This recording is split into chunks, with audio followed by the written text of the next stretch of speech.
Hey, greetings all. I'm Dudley. My channel is called Gunner's Range, but don't read too much into that. I'm not trying to build a YouTube empire or anything of that nature. But I reached a point in my life where sometimes you want to get things out that you believe, and YouTube's a good way to do it. Now, if you're wondering about Gunner's Range, well, I'm a retired Marine Corps warrant officer, and in the Corps, warrant officers called gunners. Plus, I was and served in an infantry gunner position with my battalion when I was still active. This is my, I guess, technically my fifth YouTube video, although the first two were really very minor things, probably a couple of minutes each. I had one just recently did on the situation with the U.S. helping Russia stop the plot against Putin, or the alleged plot against Putin. And then one here recently about Brittany Griner and how I felt like, she deserves some credit for becoming a born-again patriot. So, and I don't want to bore you too much with all this, but maybe it's a good idea to give you a little bit of information about my background. I'm not going to be doing these like every week or anything like that, but when my fancy, turns me to it, I will. Now today, as you can see from the title, I wanted to address an issue which has kind of eaten away at me for quite a while, and that's the Ukraine-Russo war and the allegation by Vladimir Putin that Ukraine has always been a part of Russia. Now, I realize most real thinking people realize this isn't true, but I just want to give you some dates. And of course, there are history professors out there and more learned people than me who can tell you all this, but sometimes maybe just getting it from a regular person kind of helps to emphasize what's going on. I thought about it because this goes back to Tucker Carlson's interview with Vladimir Putin last year, which I was just totally disgusted with it. He basically just let Putin get off on a rant, a demented story about the history of Ukraine and how it always been a part of Russia. So I'm going to try to give you now some facts which you can find yourself with any internet search, but I'll try to see if it'll help you make a little sense out of some of these things. Now, historically, for Kiev, there's records to show archaeologically that it was founded in 482 AD. So it was been around since about the 5th or 6th century. Now, of course, there was a golden age of Kiev which was known historically as the Kievan Rus. Now, the Kievan Rus thing is something Putin used to say, well, Ukraine's part of Russia. Well, that's not true. The Rus were not Russian. They were Slavic, East European Slavic, but there was also, prior to that, the Scandinavian people from Scandinavian countries, basically Vikings, actually traveled across the Baltic Sea into what's known as the Baltic states today, and they began to immigrate and filter down. So what Vladimir Putin calls the Kievan Rus is not Russian at all. There's a mixture of Viking influence with Eastern Slavic. Now, the Kievan Rus golden age, if you will, was from roughly 870 AD to 1140.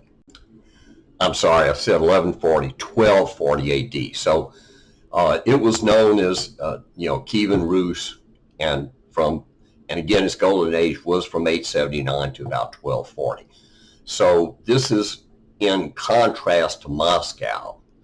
The first recorded instance of Moscow being referred to as Moscow is in 1147 A.D. That's the first known instance of Moscow being referred to as Moscow. Now, obviously, it was there prior to that and probably goes back, into Neolithic periods. But as being known officially as Moscow, 1147 A.D. So, as you might expect, Kiev was around a lot longer than Moscow was. But even more so than that, Kiev had a golden age, as I mentioned, long before there was Russia, long before there was Moscow. And that's one of the many things that Carlson allowed Putin to get away with, which just isn't true. Now, it wasn't until the 1600s, I believe the mid-1600s, when Ukraine first came under Russian control. And I forget, it might have been Catherine the Great, but it was mid-1600s. So as a country, Ukraine was around long before Russia came along. And, when you look at the history of the two countries, even when Ukraine first came into under Moscow sovereignty or suzerainty, it was still afforded an autonomous degree of independence. It wasn't until the 1800s that the Russians started to crack down on that. And it's pretty well known, if you look at Ukrainian history, go back and look at the record, there is no love lost between the Ukrainian people and Russia. I mean, it goes back to the Cossacks and before. So it is quite clear that the Ukrainian people, and especially if you consider Ukrainian language, is separate Slavic language from Russian. Yes, they're similar, but they're still separate. And depending on what part of Ukraine you're in, when you're born, you are raised speaking Ukrainian.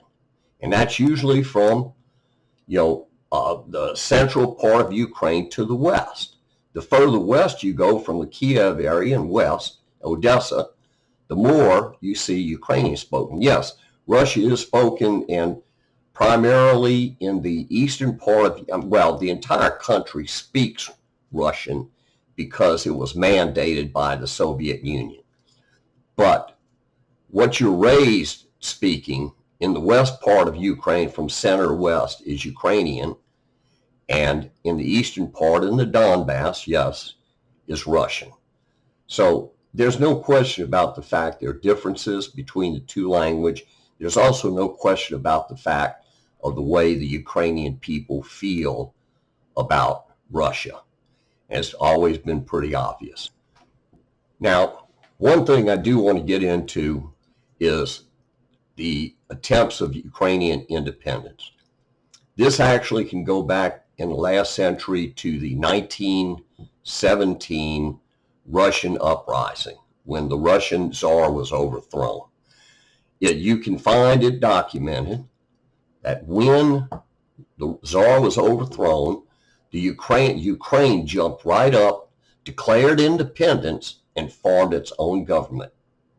And as such, it was independent until 1921, when the Bolsheviks invaded Ukraine and pulled Ukraine back into the former Soviet Union. And so, during the period between 21 and World War II, it is also documented that Stalin undertook a campaign of genocide with ethnic Ukrainians. Hundreds of thousands were starved to death by food shortages caused by Stalin, who wanted to punish the Ukrainian people for having broken away from Russia in the first place.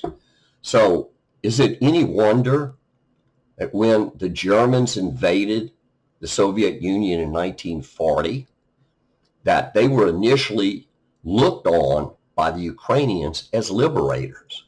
And in fact, several tens of thousands of Ukrainian men joined the German army specifically to fight the Russians. Not because they were in love with Nazism, but because they hated the Russians that much. So naturally, after World War II, Ukraine falls back under the Soviet spear again. Well, and then we come along, 1991, the Soviet Empire falls. And what do the Ukrainians do? They jump right up, declare independence, and form their own government. And so that's the whole, when you look at a quick down and dirty history of Ukraine and how it works, where it came from and what it stood for, that's more or less it. And that's why this is going on, because you have a megalomaniac in Moscow who wants the world to believe that Ukraine has always been a part of Russia. And the fact of the matter is that's totally untrue. All right, so I may have bored you enough with that, but I will take my leave. Semper Fidelis. Have a good evening.